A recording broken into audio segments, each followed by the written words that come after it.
you very much for consenting to be in the Oral History Project. Thank you for asking. Yeah, well, you were one of the inspirations for this project. Okay. Because you have told me many stories and I was fascinated. And then I noticed other people told stories, but you're probably the champion storyteller.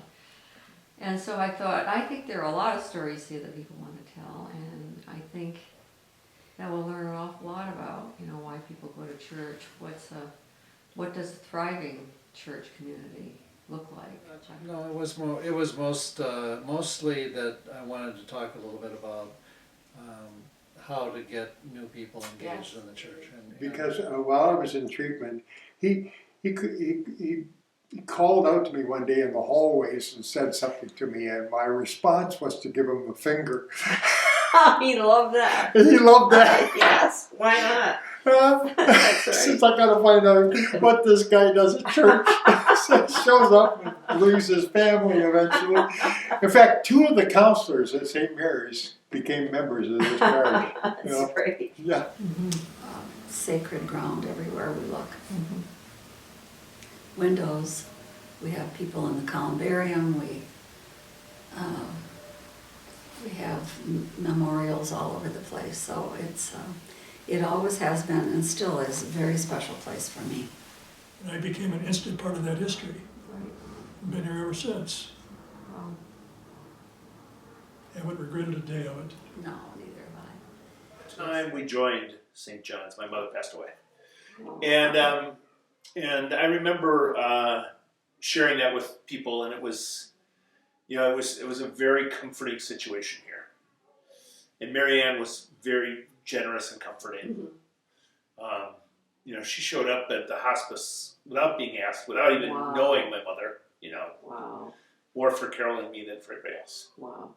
and things like that really meant a lot to us. Right. So nobody knew that we were in the adoption process, and so the first Sunday we arrived with Chris with us,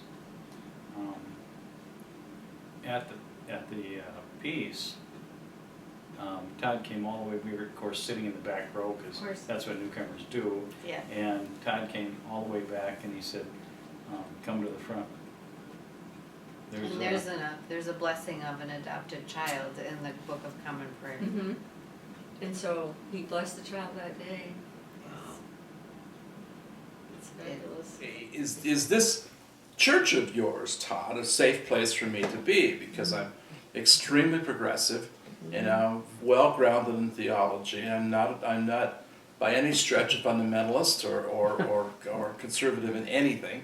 And I wanted a place where it was okay for there to be women priests and for gay and lesbian people to hang out if they wanted to. This is, keep in mind, this is 1988 or 89, right? It's really powerful. It's very powerful. It's the first place we were ever announced as a couple. And do you know Ben and Stephen Lander? Yes. Ben was in church that morning and Stephen wasn't. And Ben told us, as soon as church was over, he ran out of the church and he ran over to home and said, Stephen, that's never what happened. I never believe what happened in church today. We have this lesbian priest and her partner and yada, yada, yada, yada. And we've laughed with them.